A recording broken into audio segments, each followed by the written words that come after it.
आता पेट्रोलचा खर्च विसरा, घरी आणा इलेक्ट्रिक स्टायलिस्ट इलेक्ट्रिक गाडी। 100% भारतीय बनावटीची इलेक्ट्रिक्स ईव्ही इलेक्ट्रिक गाडी आता उपलब्ध। 5 वर्षांची वॉरंटी, आकर्षक कलर्स आणि स्पोर्ट्स डिझाइन। एकदा चार्ज करा आणि 100 ते 140 किलोमीटर पर्यंत रेंज। अत्याधुनिक सर्व्हिस सुविधा, लोन सुविधा सुद्धा उपलब्ध। आजच भेट द्या साई मोटर्स, किसान चौक, इचलकरंजी। संपर्क 93 73 27 57 52 किंवा 0230 299 77 66। नो पेट्रोल नो टेन्शन, इलेक्ट्रिकचा स्मार्ट पर्याय।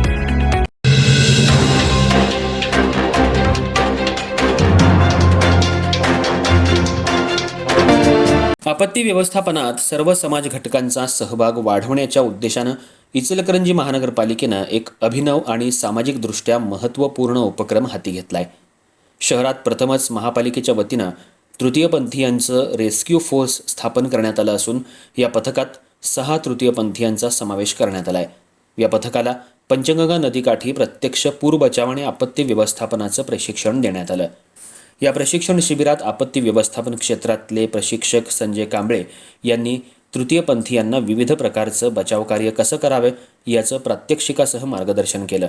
विशेषतः पूरस्थितीत अडकलेल्या नागरिकांना सुरक्षितपणे बाहेर काढणं, बचावासाठी दोरीचा वापर, लाईफ जॅकेट आणि इतर सुरक्षा साधनांचा योग्य उपयोग, आपत्कालीन परिस्थितीत समन्वय साधणं, प्राथमिक मदत देणं तसंच स्वतःची सुरक्षितता राखून बचाव कार्य कसं करावं याबाबत सविस्तर प्रशिक्षण देण्यात आलं। दरवर्षी पावसाळ्यात पंचगंगा नदीची पाणी पातळी वाढल्यानं काही भागांमध्ये पूरस्थिती निर्माण होण्याची शक्यता असते। अशावेळी महापालिकेच्या आपत्ती व्यवस्थापन यंत्रणेला सक्षम आणि प्रशिक्षित स्वयंसेवकांची गरज भासते। ही गरज लक्षात घेऊन महापालिकेनं तृतीयपंथीयांना समाजाच्या मुख्य प्रवाहात आणत त्यांना आपत्ती व्यवस्थापनाच्या कामात सहभागी करून घेण्याचा निर्णय घेतलाय। या उपक्रमामुळे तृतीयपंथीयांना समाजोपयोगी कार्याची संधी मिळणार असून आपत्तीच्या काळात नागरिकांच्या मदतीसाठी तेही खांद्याला खांदा लावून काम करतील असा विश्वास व्यक्त करण्यात आला। सामाजिक समावेशकतेचा संदेश देणारा हा उपक्रम राज्यातल्या इतर स्थानिक स्वराज्य संस्थांसाठीही प्रेरणादायी ठरू शकतो अशी भावना उपस्थितांनी व्यक्त केली। प्रशिक्षणादरम्यान प्रत्यक्ष बचाव कार्याची प्रात्यक्षिकं घेण्यात आली। पूरस्थितीत नागरिकांना सुरक्षित ठिकाणी हलवणं, बचाव साहित्याचा वापर, आपत्कालीन परिस्थितीत योग्य निर्णय घेणं आणि बचाव पथकातल्या सदस्यांमध्ये समन्वय राखणं यावर विशेष भर देण्यात आला।